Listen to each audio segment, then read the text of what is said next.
Robert in Albuquerque, New Mexico, you wanted to disagree with me? Well, yes, Tom. First of all, though, it is an honor to speak with you. And I was going to start out by saying how much I enjoy your show, et cetera, sir. But and that you'd be able to guess the next word, which is, of course, but. Right. And I just feel like a lot of disservice is done not just on your show, but on other shows when hyperbole is used to make a point. And I feel like it makes conservatives react the same way to some of our programs, the way that I react when I'm listening to Rush Limbaugh, which I cannot stand to do for very long. Mm-hmm. And specifically, the reason I'm calling in right now is, as you started out to talk with Alan Grayson by talking about some of the outrageous things that the right wing has said, and then said, well, but when we say something like this, then they get in a tizzy. Well, maybe we shouldn't be getting them in a tizzy, and I think that the point could have been... But no, wait a second, Robert. Wait a second. Sure.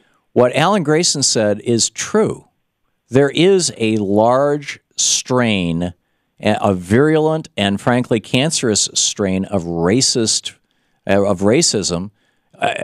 open, naked, on display for the world to see inside the Tea Party.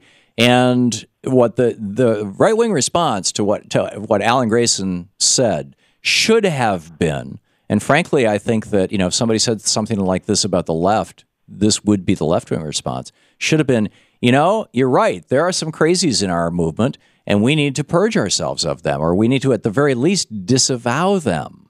And you've got, right now, you've got people like Claire McCaskill. I mean, you've got Democrats who are saying, I disavow Alan Grayson because I think he's gone over the top. I mean, that's the immediate impulse of Democrats is to try to be the nice guys and to try to say, well, we don't want to be hyperbolic or inflammatory. I don't think Alan Grayson was being either hyperbolic or inflammatory. Their reaction, I mean, these guys hyper-react to everything. This has been their strategy. Lee Atwater came up with this strategy during the Reagan administration. He referred to it as playing the refs. And if you can get the referees so intimidated that they'll no longer call out your mistakes, they'll only call out the other team's mistakes, you win the game. And that's what these guys do. If we say something that they don't like, they go hysterical. Let them go hysterical. They say things we don't like all the time, and we go, oh well, they're just being themselves. Frankly, I think that's a lousy strategy. No, but I'm not so sure that it was articulated in such a way as clearly as what you were just saying, the way that he articulated.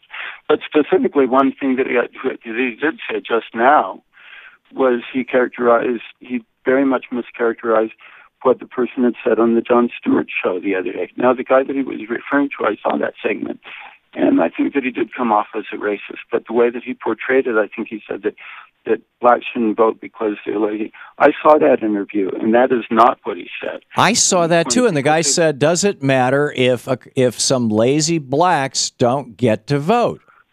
Some lazy blacks. He didn't say all blacks were lazy and so therefore they shouldn't vote, which is, I believe, what he said. The way Robert, you are straining at a gnat. Go back and watch that.